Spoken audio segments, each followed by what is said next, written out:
Weight is additional factor ಅಷ್ಟೇ. ಸಣ್ಣಗಿದ್ದ ತಕ್ಷಣ ಏನೂ ಆಗಲ್ಲ ಅಂತ ಏನು ಗ್ಯಾರಂಟಿ ಏನಿಲ್ಲ. ಅದು ಸಣ್ಣಗಿದ್ದವರು ಓವರ್ ಆ್ಯಕ್ಟಿವ್ ಇರ್ಬೋದು, ತುಂಬ ಆ್ಯಕ್ಟಿವಿಟೀಸ್ ಮಾಡೋಕೆ ಹೋದಾಗ ಕೂಡ ಮೈನರ್ ಕಾರ್ಟ್ಲೇಜ್ ಡ್ಯಾಮೇಜ್ ಆಗ್ತಾ ಹೋಗಿ ಪ್ರೋಗ್ರೆಷನ್ ಆಗಿ ಅವರು ಕೂಡ ಮಂಡಿ ಸವಿಬೋದು.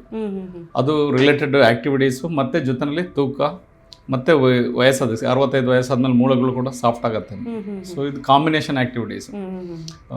ಸೊ ಇಷ್ಟೇ, ಸಣ್ಣಗಿದ್ದವ್ರಿಗೆ ಗ್ಯಾರಂಟಿಯಾಗಿ ಏನೂ ಬರಲ್ಲ ಅಂತ ಸಾಧಾರಣವಾಗಿ ಎಚ್ಚರ ವಹಿಸಬೇಕು.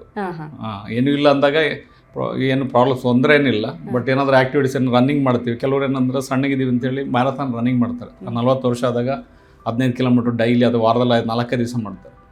ಏನಾಗುತ್ತೆ ಅಂದರೆ ನೀವು ಎವ್ರಿ ಟೈಮು ಹೆಜ್ಜೆ ತೊಗೊಂಡೋವಾಗ ಕಾರ್ಟ್ಲೇಜ್ ಮೇಲೆ ಇಂಪ್ಯಾಕ್ಟ್ ಆಗ್ತಾ ಇರುತ್ತೆ. ನಿಮ್ಮ ಬಾಡಿ ವೆಯ್ಟ್ ಎಲ್ಲ ಫೋರ್ಸ್ ಥರ ವರ್ಕ್ ಆಗುತ್ತೆ. ಅದ್ರ ಜೊತೆಗೆ ಏನಾಗುತ್ತೆ, ಒಂದು ಅರ್ಧ ಗಂಟೆ ನಡೆದ್ರೆ, ವಾಕಿಂಗ್ ಮಾಡಿದ್ರೆ, ಜಾಗಿಂಗ್ ಮಾಡಿದ್ರೆ ಕಾರ್ಟ್ಲೇಜಿಗೆ ನ್ಯೂಟ್ರಿಷನ್ ಬೇಕು.